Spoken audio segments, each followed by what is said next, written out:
இங்க ஒரு விஷயம் நான் சொல்ல ஆசைப்படுறது என்னன்னா, என்னுடைய விஷால் வாட்டர் மெட்டீரியல் நாங்கள் ஷூட் பண்ணும்போது அவங்க வீட்டில் தான் அவங்க அப்பா வந்து ரொம்ப அவரை மாதிரி சொன்னார் இல்லைங்களா, மாணிக்க சார் வந்து சினிமா லவர்னு.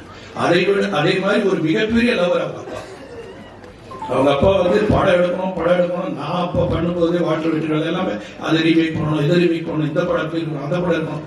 அப்படி ஒரு மிகப்பெரிய ரசிகன். அந்த ரசிகனுக்கு பிறந்தவர் எப்படி தப்பாயிடுவாரு? நான் பார்க்கும்போது வீடியோ கேம் ஆடிட்டு இருப்பாரு. மத்தியானம் வீட்டில் தான் சாப்பாடு இருக்குது. 4 நாள் நான் கர்நாடகத்தில் ஷூட்டிங் எடுத்தேன்னா 4 நாள் எனக்கு சத்யராஜ் சாருக்கு அவங்க வீட்டில் தான் சாப்பாடு, அவங்க தான் சாப்பாடு கொடுப்பாங்க. அதை வந்து அந்த அளவுக்கு எங்களுக்கு வந்து தினம் ஒரு டிஷ்ஷஸ் ஒரே, அதாவது ரோட்டை ஓடி துரத்திட்டு ஒரு சீன், அந்த மாதிரி ஒரு சீன். ஆனால் அந்த மாதிரி கவனிப்பு அவங்க அம்மா விஷால், அந்த அவங்க அப்பா ஜி.கே. ரெட்டி சார், அவங்கெல்லாம் வந்து ஒரு அந்த மாதிரி ஒரு ஃபேமிலியில பிறந்த ஒரு புள்ள இன்னைக்கு இந்த அளவுக்கு வளர்ந்தது இல்லாமல் ஒரு மேடையும் அப்படி ஷேக் பண்றாரு.